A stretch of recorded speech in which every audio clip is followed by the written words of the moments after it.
उपस्थित सर्व शेतकरी दादांनो आणि ताईंनो, नेहमीसारखं मी काही जाहीर सभा घ्यायला आलेलो नाहीये. कारण जाहीर सभा म्हटल्यानंतर तुम्हाला माहिती आहे तांजाम असतो मोठा, मोठं व्यासपीठ असतं, त्याच्यासमोर काय असतं ते डी झोन असतो आणि मग त्याच्यानंतर पलीकडे तुम्ही लोक असता. मी काय आज मत नाही मागायला आलेलो आहे, मी तुम्हाला हिंमत द्यायला आलेलो आहे.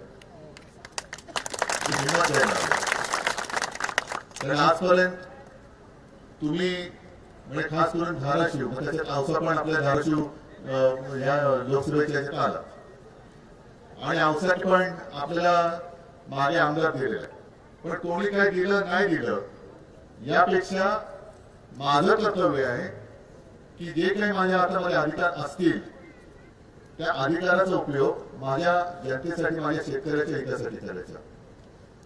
आणि म्हणूनच जो सारखा एक उल्लेख होतोय की तुम्ही जी काय कर्जमाफी केली होती, तुम्ही म्हणजे आपल्या सरकारने, पण तुमच्याच आशीर्वादाने केली होती, नाही तुम्ही पोहोचलो कसं असतो तिथपर्यंत, बरोबर ना? म्हणजे तुम्हीच मला तिथे येऊन बसवलं होतं, मी नव्हतं जाऊन बसलो, मी काय एकटा जाऊन बसणार तिकडे. आज आता परिस्थिती अशी आहे की संकट आल्यानंतर सगळे फोटो काढायला येतात, मग त्याचे फोटो लावून मदतीचं कार्य होतं, बरोबर ना? आपल्याला वाटलं म्हणजे आम्हाला शहरामध्ये असं वाटलं अरे बापरे काय मोठं काम चाललेलं इकडे, हा मोठा माणूस दिसतोय, कसला मोठा माणूस. आज आता दिवाळी नंतर मी मागेच म्हटलं होतं की सर्व मराठवाड्यात, आता मराठवाड्यात फिरतो म्हटल्यानंतर मला विदर्भ, उत्तर महाराष्ट्र सगळीकडे शेतकरी बोलवायला लागले, साहेब आमच्याकडे पण आम्हाला सुद्धा काय मिळालेलं नाही. मग नेमकं पैसे जात आहेत कुठे? ज्या भ्रष्टाचाराच्या कथा आपण ऐकतो, हजारो कोटींचा भ्रष्टाचार होतोय, हजारो कोटी. म्हणजे मुंबई महापालिका तर लुटून खाऊन टाकली त्यांनी. कॉन्ट्रॅक्टरच्या मागे कॉन्ट्रॅक्टर, आता होऊन तू बोललं ते बरोबर आहे. अदानीच्या सिमेंटच्या पोत्याला कधी हमी भावापेक्षा कमी भाव मिळतो का? आता माझा आपत्तीग्रस्त शेतकरी आहे, त्याला घर बांधायचं, घर वाहून गेलं, सोयाबीनला हमी भावापेक्षा कमी भाव मिळतोय, म्हणून त्याच्या घराला घर बांधण्यासाठी सिमेंटच्या पोत्याचा भाव कमी होतोय का? याचे सगळे बगल बच्चे मस्त कमावून आई शहरात राहतात आणि उन्हामध्ये, पावसामध्ये, थंडीमध्ये अक्षरशः आयुष्य उद्ध्वस्त झालेले शेतकरी मरतो, मेहनत करतो आणि तो काय भीक नाही मागत आहे. जर तुमच्या कष्टाला योग्य भाव मिळाला, ज्याला हमी भाव मिळाला, तर तुम्हाला कर्ज फेडण्याची काही चिंता लागेल? अजिबात नाही. पण एक तर सगळं करून प्रतिकूल परिस्थितीमध्ये तुम्ही हे सगळं सोनं पिकवायचं आणि सोनं एका रात्रीमध्ये मातीमोल होऊन जातं. आता माती पण वाहून गेली, मग मोल कसलं? म्हणजे खरडून गेलेली जमीन आहे, त्या जमिनीचं करायचं काय हा प्रश्न पडलेला आहे. मागे मी फिरत होतो, मला तुमच्यापैकी आता तुम्हीच सांगा मला, कारण आम्ही त्या बाबतीत आढळणी माणसं, शहरी भाऊ. मागे माझ्यावरती टीका होत होती, या शेतीतलं काय कळतंय, नाही कळत, म्हणून मी शेतकऱ्यांच्या मध्ये जाऊन उभा राहू शकतो, तुम्हाला कळतं तर तुम्ही येऊन उभे राहून दाखवा. सांगतो ना, येतो ना, अरे वा फार प्रेम दिसतं तुमचं. थांबा सगळे एक जरा आता जरा पुढे पोतळीत नाही एक गोष्टी काढायला लागलो. मला पहिले तुमच्या दुःखाबद्दल बोलू द्या. आता लाडक्या बहिणीत नाही, माझं मत आहे लाडकी बहीण नका बंद करू, ऐका. ऐक ना दादा, आता एक दोन गोष्टी मी तुम्हाला मुद्दाम शिकवतो. आधी कर्जाचं बघूया. एक मिनिट.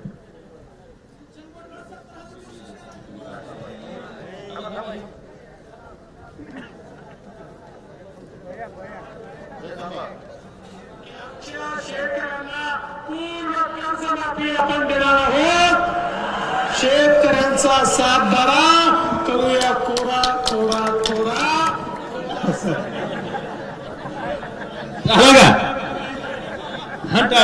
वाजवला ना टाळ्या. मग हेच तुम्हाला मी सांगतोय. जसं निवडणुकीच्या आधी शेतकऱ्यांचा सात बारा करू, कोरा कोरा कोरा. आता लोक विचारतात, शेतकरी विचारतात, आता कुठे पळायला चोरा? मत चोरी करून सत्तेवर आलंय. तसंच माझं मत आहे उलट आहे. लाडकी बहीण योजना बंद करू नका, पण निवडणुकीच्या आधी जे सांगितलं होतं की आम्ही आमच्या लाडक्या बहिणीला 1500 नाही तर 2100 रुपये देऊ, या नाही तर पुढच्या महिन्यापासून माझ्या प्रत्येक बहिणीला 2100 रुपये द्या. बरोबर? तर आमचं म्हणणं काय, आमचं म्हणणं काय आहे की आता शेतकऱ्याचं जे नुकसान झालं त्यांना भूतो न भविष्यती असं संकट यापूर्वी मराठवाड्याच्या मी अगदी जे वयोवृद्ध शेतकरी आहेत त्यांना मी विचारलं तरी आमच्या आयुष्यात कधी असं संकट आलं नव्हतं, कधीच नाही. म्हणजे आतापर्यंत मराठवाडा हा अवर्षणग्रस्त होता, थोडासा दुष्काळी म्हणा पाहिजे तर. पण आता जो काय पाऊस आला, काल सुद्धा फिरलो, त्यांनी मला सांगितलं नदी पात्रातनं पाण्याचे लोंढेच्या लोंढे जे वाहून आले लोटच्या लोट, त्यांनी जमीन खरडून गेली, विजेचे खांब उद्ध्वस्त, पूल पडले, सगळं पडलं, रस्ते वाहून गेले. आणि मी तुमच्या मध्ये येऊन तुमची व्यथा विचारताना आपल्या राज्याचे मुख्यमंत्री म्हणतात उद्धव ठाकरे टोमणे मारतात, शेतकरी कर्जमुक्त झालाच पाहिजे. टोमणे हा टोमणा नाही पण टोला जरूर मारणार, हा टोलाच मारायचा आहे. माझ्या शेतकऱ्याला हेक्टरी 50,000 रुपये मिळाले पाहिजेत, हा टोमणा आहे काय? हा बरं, आता मी फिरतोय, मी कुठे माझं कौतुक सांगतोय, कर्जमुक्ती केली तुम्ही सांगताय, मी त्यावेळेला फिरलो का मिळाली की नाही मिळाली की नाही? मी नाही केलं असं पाप, कारण माझं कर्तव्य केलं तर उपकार नव्हते केले. बरोबर, तेव्हा हे कसं करत होते, लाडकी बहीण सगळ्या महिलांना गोळा करायचे, मिळाले की नाही मिळाले की नाही. मग महिला पण विचार साधे आहेत त्या, त्यांनी केला त्यांचा सत्कार, हो मिळाले मिळाले, आणि देऊन बसली मत. पण स्वतःची टिमकी तेव्हा वाजवली या लोकांनी. आता का नाही विचारले लाडक्या बहिणींना तुम्हाला मिळतात की नाही पैसे? आता का नाही विचारले शेतकऱ्याला? पॅकेज म्हणे 31,000 किती 800 कोटी, म्हणजे आतापर्यंत इतिहासातलं सगळ्यात मोठं पॅकेज जाहीर केलं. जाहीर करायला कोणाचं काय जाते? पण जाहीर केलेल्यातल्या 31,800 कोटी पैकी तुमच्या हातामध्ये प्रत्यक्ष किती आले? ज्या दिवशी ते सगळे येतील त्यावेळेला मुख्यमंत्र्यापेक्षा आनंदी मी असेल.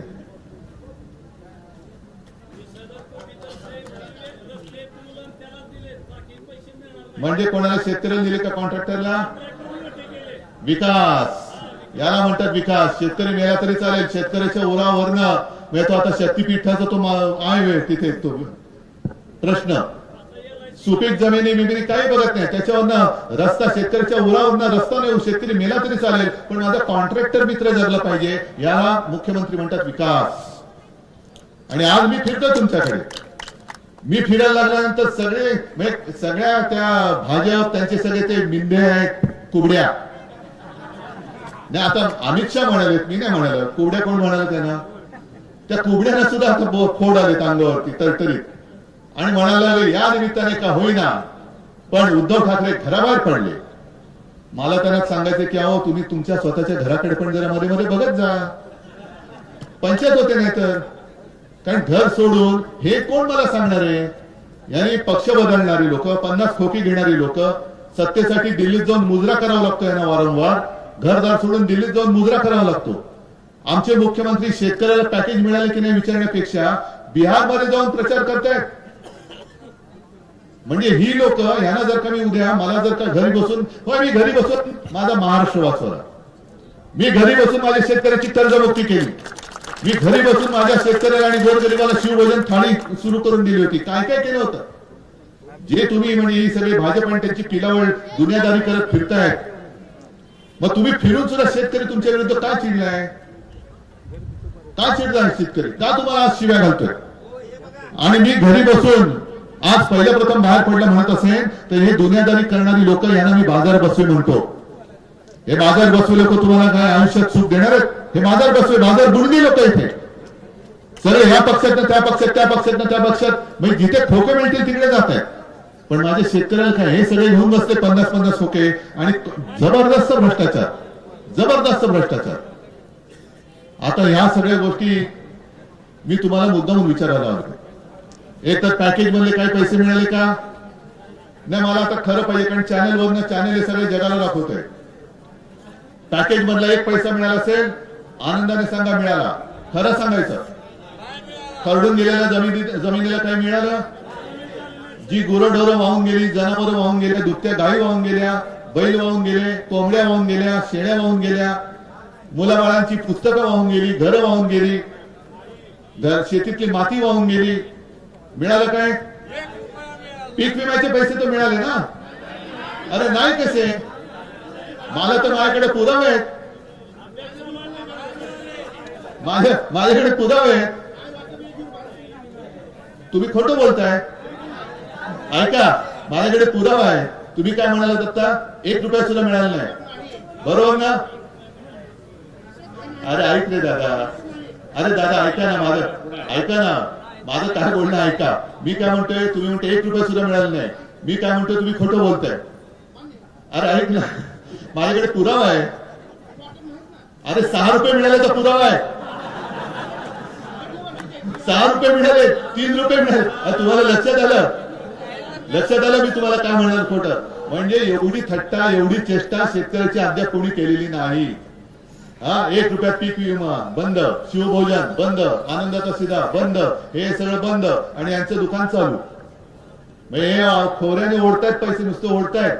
आणि आता यांना निवडणुकांची वेळ लागली. उद्धव ठाकरे मतांसाठी फिरतोय, मग तुम्ही कशासाठी फिरताय? सागर गोटे गोळा करायला. आता यांना शेतकऱ्याचं काय नाहीये, पण आता नगर परिषद, पंचायत, मग जिल्हा परिषद आम्हीच जिंकणार. मग तुम्ही ठरवायचंय. आम्ही आपले तुमच्यासाठी लढतोय. ओमदादा आहे, कैलास आहे, खैरे साहेब आहेत, सगळेच आहेत, अंबादा, सगळे लढतोय. आणि कोणासाठी लढतोय, काय म्हणून लढायचं? का मी आज तुमच्याकडे येऊन उभा राहिलो? काय घरी वेळ जात नाही म्हणून? मला हे बघवत नाही आणि फसवेगिरी मला सहन होत नाही, म्हणून मी आलेलो आहे तुमच्यासाठी. आजपर्यंत जे मी बोललो ते मी केलेलं आहे आणि जे बोलेन ते मी करून दाखवणार आहे. आता अजित पवार, जरा थांबा. तुमच्या आवडीचं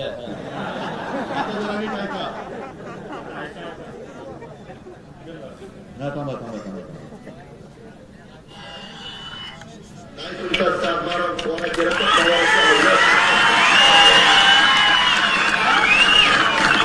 त्यातल्या जनतेला स्पष्ट सांगतो, 31 तारखेच्या आत आपापले पैसे भरा पीक कर्जाचे.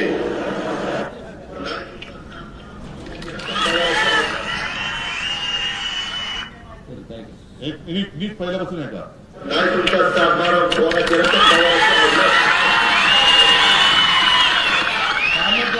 काय तू आता काय लावायचं? आता आता कोणाची अवलाद लावणार?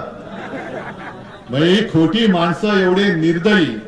म्हणजे मी नेहमी सांगतो की दगडाला सुद्धा पाजर फुटेल, पण ह्या निर्दयी निष्ठुर राजकारण्यांना पाजर फुटणार नाही. यांना पाजर तुम्हाला आणि आपल्याला मिळून फोडावं लागेल. परत निवडणुका आल्यात, काहीतरी कोपऱ्याला गोळ लावतील आणि तुम्ही पुन्हा भोळेपणाने. कारण मी काल पण बोललो, माझा शेतकरी भोळा आहे पण मूर्ख नाहीये. तो प्रामाणिक आहे, तो चोर नाहीये, तो मनाने श्रीमंत आहे, दिलदार आहे. एक वेळ स्वतः मेलो तरी चालेल, पण माझी जनता जगली पाहिजे असा हा माझा जगाचा पोशिंदा आहे, अन्नदाता आहे. आता जूनचा यांनी मुहूर्त काढलाय. निवडणुकीच्या वेळेला काय बोलले होते म्हणून मी तुम्हाला ऐकवतो हे, की आमचं सरकार आलं म्हणजे त्यांचं भाजपचं सरकार आलं तर आम्ही शेतकऱ्याचा सातबारा करू, कोरा कोरा कोरा. ठीक आहे, दिले शेतकऱ्यांनी, मत चोरी करून निवडून आले, पण धरून चालत दिलं तुम्ही सगळ्यांनी. पण तेव्हा तुम्ही असं म्हणाला होता की त्यांनी मत मागितली होती की तुम्ही मत मागताय ना, आम्ही योग्य वेळी येताच तुम्हाला मतदान करू. असं तुम्हाला काही निवडीचं स्वातंत्र्य होतं? 1 तारीख जाहीर झाली आणि त्या तारखेला तुम्हाला मतदान करायला लावलं आणि निवडून आल्यानंतर सांगतायत की आम्ही आता योग्य वेळी कर्जमुक्ती करू. आता मुक्ती कधी करणार? जूनचा वायदा केला. जून म्हणजे आज आहे नोव्हेंबर. जून पर्यंत तुम्ही जगणार कसे? खरीपाचं कर्ज फेडणार कसं? काय हाती लागले तुमच्या? रब्बीचं कर्ज मिळणार कसं? गहाण काय टाकणार तुम्ही? खरडून गेलेली जमीन. जा उद्या, मी तर म्हणतो ओमदादा एक काम करायचं, आपल्या या विभागातल्या 1-2 शेतकऱ्यांना असे घ्या की खरडून गेलेली जमीन बँकेकडे जायचं आणि सांगायची खरडून गेलेली जमीन माझी गहाण टाकतोय, मला कर्ज दे. देतोय नाही ना? मग आता डोक्यावरती असलेलं कर्ज 30 जूनला जर का हे कर्ज माफ करणार असतील तर आत्ताच्या कर्जाचे हप्ते फेडायचे की नाही फेडायचे? रब्बीचं कर्ज जर तुम्हाला मिळणार असेल तर त्या कर्जाचे हप्ते फेडायचे की नाही फेडायचे? नाही आपण धरून चला 30 जूनला करतील असं धरा, पण आतापर्यंत जे डोक्यावरती कर्ज आहे, सरासरी किती कर्ज आहे तुमच्या डोक्यावर? 1 लाख, 2 लाख, 3 लाख काही आहे. मग ह्या कर्जाचं काय करायचं? 30 जून पर्यंत समजा नाही आम्ही हप्ते भरत, करताय मग? कारण करा मग आपण कशाला फेडू? पण कर्ज फेडायचं म्हटलं तरी देखील आता फेडणार कशाच्या आधारावरती? विकायला आहे काय? सोयाबीन घरात आहे काय? हा, कापूस राहिले शिल्लक? काहीच नाही राहिलेलं. म्हणजे मला थोडंफार जे काय कळतं, अजूनही हमी भाव जाहीर झाला असेल नसेल, पण खरेदी केंद्र ही कधी सुरू होणार? तोपर्यंत व्यापारी बसलेला असतो, तो तुमच्याकडनं स्वस्त दरात घेतो आणि केंद्र उघडल्यानंतर त्या दराने तो विकून टाकतो. मरतो कोण? शेतकरी. सगळ्यांचेच अडचणी आहेत. दूध उत्पादक शेतकऱ्यांची अडचणी आहेत, कांदा, द्राक्ष, फळबागायतदार सगळे, जिरायती, बागायती सगळे. आणि म्हणून मी तुम्हाला खास करून सांगायला आलो, आम्ही तर लढणार. विधिमंडळाचं अधिवेशन सुरू होईल तेव्हा तर आम्ही त्यांना धारेवर धरू, सगळं करू, मोर्चे काढू, रस्त्यावरती उतरून आंदोलन करू. पण तुम्ही एक गोष्टीचा निर्धार करणार आहात की नाही? करणार आहात की नाही? जसं त्यांनी सांगितलं की आमचं म्हणजे त्यांचं सरकार आल्यानंतर आम्ही कर्जमुक्त करू, 7-12 कोरा करू, तुम्ही मतदान करून मोकळे झालात. आता सांगतात योग्य वेळी आम्ही कर्ज माफ करू. आता तुम्ही त्यांना सांगायचं जोपर्यंत आमचं कर्ज माफ होत नाही तोपर्यंत आम्ही महायुतीला मत देत नाही. जा असाल तेव्हा. जोपर्यंत पीक विम्याचे पूर्ण पैसे मिळत नाही तोपर्यंत महायुतीला मतदान करणार. जोपर्यंत हेक्टरी 50,000 रुपये मिळत नाही तोपर्यंत महायुतीला मतदान. हा निर्धार तुम्ही करणारच. मग ताई मंडळी पण करणारच, कारण तुमचं घरदार वाऱ्यावरती पडलंय. आता जसं मगाशी ओमदादांनी सांगितलं की पहिल्यांदा सरसकट सगळ्या महिलांना देत होते 1500.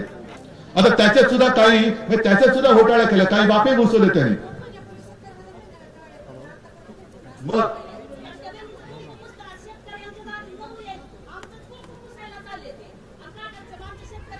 ऐका, मी आता बोलायचं थांबवतो, तुम्ही फक्त ही एक व्यथा मांडा. बरोबर आहे. आणि म्हणून मी तुम्हाला सांगतो की आता लाडक्या बहीण म्हणजे मी काय म्हटलं, उपमुख्यमंत्रीचं संविधानिक पदच नाहीये. त्याच्यामुळे एक आहे अनाथ मंत्री, एक आहे नगर विकास, आणि तिसरा ज्याच्याकडे गृह खातं आहे ते घराघरात भांडण लावणारे गृहकर मंत्री. पटते की नाही पटत? पटते ना. कारण पहिल्यांदा सगळ्या भगिनींना सरसकट दिले होते 1500. आता केवायसी करायची. त्याच्यानंतर कुटुंबातल्या 2 जणींना मिळणार. 2 जणींना द्यायचं कोणी ठरवायचं? कुटुंब प्रमुखांनी. म्हणजे भांडण कोण लावणार घरात? कुटुंब प्रमुख. आता जर का आई आहे, 3 मुली आहेत, 2 मुली आहेत, 1 सून आहे, 2 सुना आहेत, 4 बहिणी आहेत, काय नक्की यातल्या 2 निवडणार? कशा? कोण निवडणार? म्हणजे लागलं ना घराघरात भांडण. आणि घराघरामध्ये तोडाफोडाने राज्य करा, हेच इंग्रजांचं जे काही धोरण होतं हे आता घरापर्यंत पोहोचलेलं आहे. त्याहीपेक्षा वाईट. आणि म्हणून मी तुम्हाला सांगतोय की ह्या सरकारला आपण जे दगाबाज म्हणतोय, दगाबाजाची आपल्याला दगाबाजीनेच वागावं लागेल. त्याच्याशी सरळ वागून चालणार नाही. दगाबाजाला दगाबाजानेच मारावं लागतं. त्याच्यामुळे हे दगाबाज सरकार आहे. या दगाबाज सरकारला दगाने सरकार मारायचं. दगाबाजी करावं म्हणून ते दगाबाजी, पण जो दगाबाजी करतोय त्याच्याशी आम्ही दगाबाजीच करतोय. ज्याला जी भाषा समजते त्याच भाषेत आम्ही बोलतो. आणि म्हणून मी तुम्हाला एकदा शेवटची विनंती करतोय की आम्ही लढायला आलोच आहोत. मुद्दामून मी आज आलो, सगळे चॅनल समोर आले, त्यांना सगळ्यांना धन्यवाद देतोय, सगळ्या प्रसार माध्यमांना धन्यवाद देतोय की या सरकारचा भ्रमाचा भोपळा म्हणा किंवा भ्रमाचं टरबूज म्हणा हे शेतकऱ्यांनी फोडलेलं आहे. जे सगळीकडे सांगतात 21,800 कोटी, 31,800 कोटी. काल सुद्धा आज पेपरमध्ये बातमी आली 7,000 कोटी सोडले, कुठे काही मिळालेलं नाहीये. हे सगळा खोट्याचा कारभार हा चव्हाट्यावर आणण्यासाठी म्हणून मी फिरतोय. आम्ही तुमच्या सोबत आहोत, पण तुम्ही देखील सोबत राहिले पाहिजे. आणि शेतकरी म्हणून तुम्ही आता एकजुटीने राहिले पाहिजे. जात पात धर्म सगळं बाजूला ठेवा, शेतकरी म्हणून एक होता. कोण तुम्हाला न्याय मिळवून देत नाही हे बघायला आम्ही समर्थ आहोत. सगळ्यांना परत धन्यवाद देतो. ताई तुम्ही फक्त लाडक्या बहिणीची जी तुमची व्यथा ती सांगा. सगळ्यांना धन्यवाद देतो. जय हिंद, जय महाराष्ट्र.